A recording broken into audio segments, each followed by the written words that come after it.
I'll share some insight with you. You've probably noticed that girls tend to favor deep, clear masculine voices, and when choosing a guy, they often prefer someone whose voice is most pleasing to them. The side effects of having a well-settled voice include greater influence on others, rapid career advancement, and more successful selling of services and goods.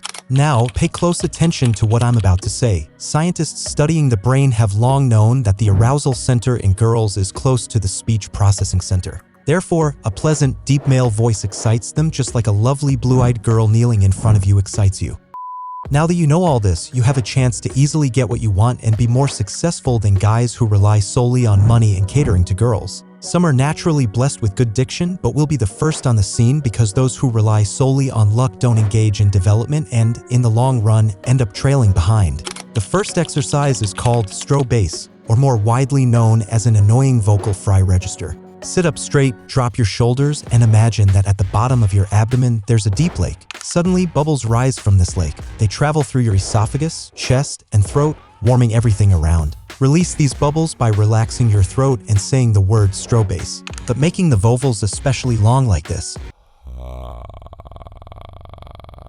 Do this exercise every day for 4 minutes, and over time, your vocal cords will automatically assume this position, making your voice deeper. Now let's talk about diction.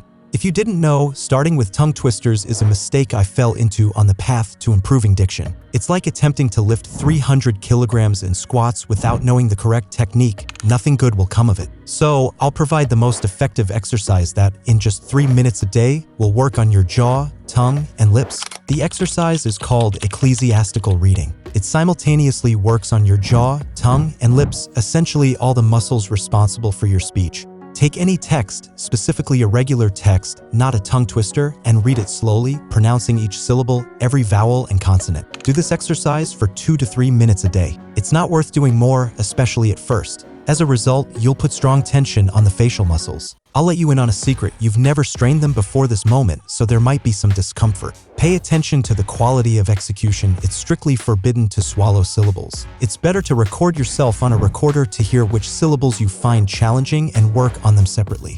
After the exercise, try to open your mouth as wide as possible, relaxing all facial muscles, cheeks, lips, jaw.